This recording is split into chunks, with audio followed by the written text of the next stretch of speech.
E que começamos a conversa neste Mercado Now. Comigo já tenho o Gonçalo Monteiro. Gonçalo, muito bom dia, seja muito bem-vindo. Faço-te duas perguntas, logo assim a começar. Se já era expectável esta vitória de Florentino Pérez e até que ponto é que isso também permite, por outro lado, que o Benfica comece a trabalhar também de uma forma já mais tranquila? Bom dia, Vânia. Bom dia também aos nossos telespectadores. A primeira é que sim, as sondagens apontavam para aí, mas a coisa foi mais equilibrada do que aparentemente parecia, porque a análise tem que ser feita não apenas olhando aos números 65-35, qualquer coisa assim, mas apontando ao facto do segundo candidato, Henrique Riquelme, ter tido cerca de 2 semanas para se preparar para as eleições, para entrar nas eleições, aliás, e para ser candidato. E, portanto, não entra era praticamente 20 anos depois de não haver oposição para Florentino Pérez. E não era propriamente uma pessoa mediática, uma pessoa que já fosse muito conhecida, uma pessoa que já tivesse tido uma candidatura anterior e, portanto, já trazia aqui algum tipo de tração. Não. Portanto, isto também diz alguma coisa em função dos números. Ainda assim, uma vitória é uma vitória, Florentino Pérez venceu. E sim, parece que acaba por facilitar a vida ao Benfica. Infelizmente para nós, só por mera curiosidade, não por nada mais, ficaremos seguramente sem saber qual seria a solução caso as eleições fossem contrárias e, portanto... Porque Riquelme tinha dito que não contaria com José Mourinho, se fosse ele o vencedor. Isso, e ainda não sabemos qual... Não sei se Rui Costa vai querer explicar ou não, ou se vai dizer que teria sempre que encontrar uma solução, mas não a revelar, ou que tinha já uma solução e não a revelar. Mas, só por curiosidade, ficaremos sem saber o que era o desfecho nessa perspectiva. Ainda assim, acho que é o primeiro dia para percebermos que é um dossiê que vai encerrar rapidamente para se abrir o novo dossiê Marco Silva e começar, finalmente, a preparar formalmente a nova temporada. Mas essa questão que referes de Rui Costa, achas que deveria dar algum tipo de justificação, mesmo com o caso já fechado, com estes contornos? E até estamos a ver as imagens de José Mourinho, um vídeo que até foi emitido na sede de campanha de Florentino Pérez, em que dizia claro que sim, em espanhol, mas claro que sim à vitória de Florentino Pérez, e ao que parece este, lá está, não foi feito com foi inteligência artificial. Pois, eu tenho aqui uma opinião já dá muito tempo, que é sempre mais fácil alguma transparência. Eu sei que em muitos momentos é necessário fazer aqui alguma gestão da comunicação e não dizer tudo o que se pensa, ou não dizer tudo aquilo que acontece, até porque revelaria alguma pouca estratégia, e portanto do ponto de vista estratégico é normal que se pense bem o que é que se diz, mas o silêncio, que se diz que muitas das vezes também é comunicar, aqui tem jogado só a desfavor de Benfica e de Rui Costa.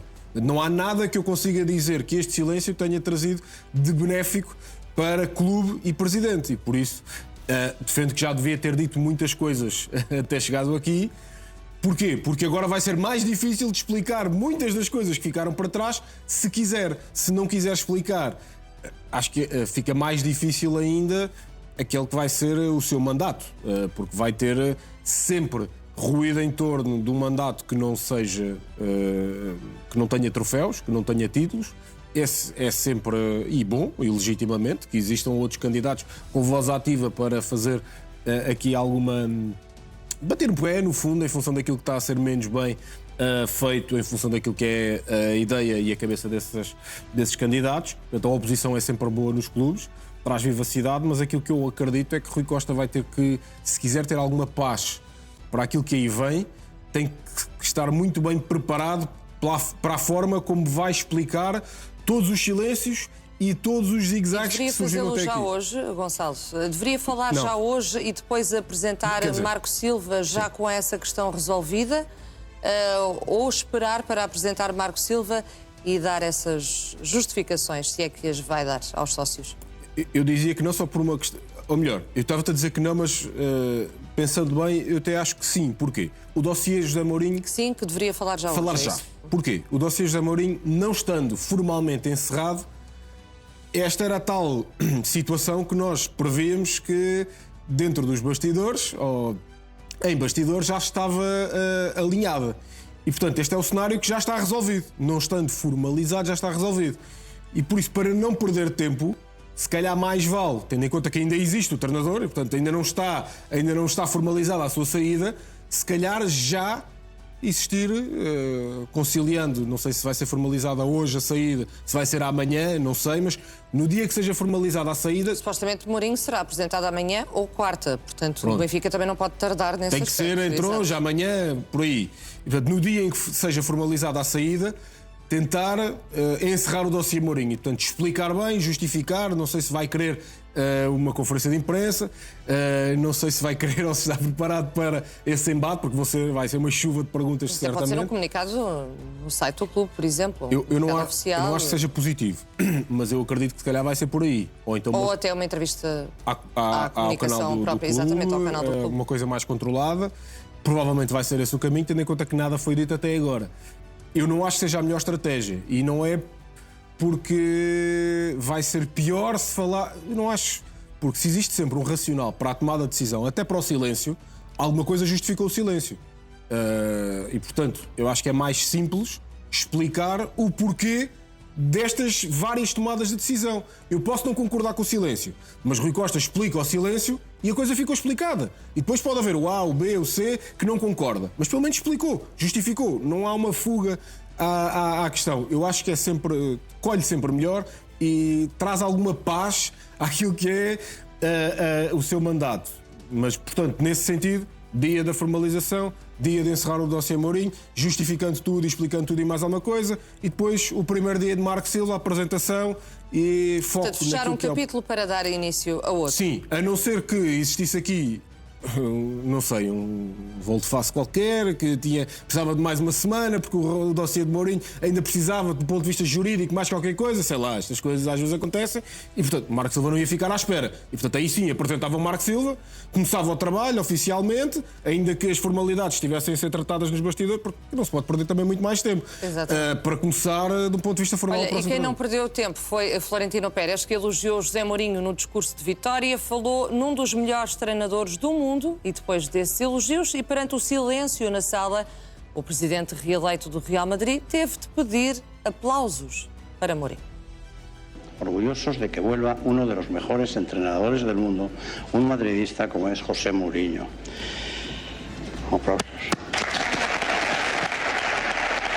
Orgullosos de que vuelva uno de los mejores entrenadores del mundo, un madridista como es José Mourinho. Aplausos.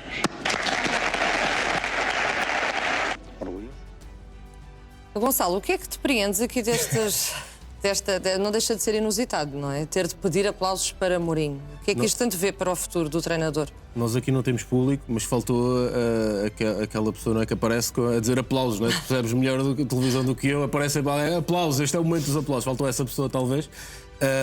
Mas eu percebo, e nós já falámos muitas vezes aqui, já expliquei muitas vezes a minha opinião, eu percebo um pouco entusiasmo com o nome de Mourinho. Isso faz dele aquilo que o Florentino Pérez disse, que é um dos melhores da história. Não, é um dos melhores da história. Isso não há a mínima dúvida, isso é inequívoco.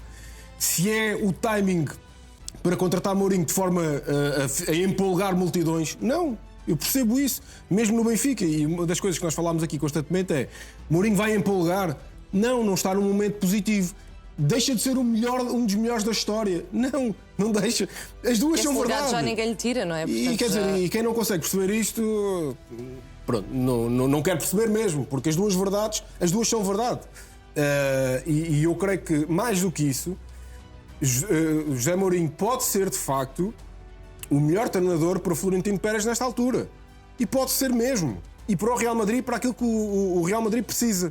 Uma coisa não invalida a outra. Porque um jogador num contexto pode funcionar e depois noutro contexto não funcionar, e um treinador é igual. Num contexto ou dois contextos não funciona e de repente regressa a outro contexto. Pode não regressar, mas entra num contexto diferente. Neste caso até é um regresso. Neste caso é um regresso. Neste caso é um regresso. E funciona muito bem. E portanto, as coisas são o que são. Não é propriamente uma má decisão de Florentino. Agora, percebo o pouco empolgamento porque Mourinho não está a ganhar. E como é que fica Mourinho também ao ver estas imagens, que certamente vai ver? Essa acho que não quer saber. Sinceramente. Desvaloriza? Acho que sim, acho que desvaloriza. Já estará a pensar na próxima temporada, já estará a tentar perceber naquilo que controla como é que vai ser campeão, como é que vai ganhar a Liga dos Campeões. porque vai ter que ganhar, o Real Madrid, mas também é interessante perceber que, mesmo na comunicação, Florentino Pérez também foi preocupado, se nós colarmos isto a outro episódio, foi muito preocupado em explicar e justificar porque Mourinho. Ou quando explicou que é verdade que Mourinho não ganhou Champions, é verdade que Mourinho não... Mas foi muito importante para nos dar a mentalidade competitiva para o que veio a seguir. Com Ancelotti, com Zidane, cada um a ganhar 3 Ligas dos Campeões. Também foi... Florentino Pérez também foi muito preocupado em explicar bem o porquê de ter sido tão importante e agora também neste timing. Lá está, porquê? Porque percebe que não é um nome sexy para o momento, acho eu, para empolgar. Mas que ainda assim é um nome com peso. Não, Gonçalo, que eu acho que pode mesmo trazer sucesso ao Real Madrid, porque, repara, o mais importante é os presidentes terem muita convicção em quem contratam. muito Isso é bem, nós já fundamental. voltamos à conversa. É a seguir um curto intervalo. Volte connosco. Até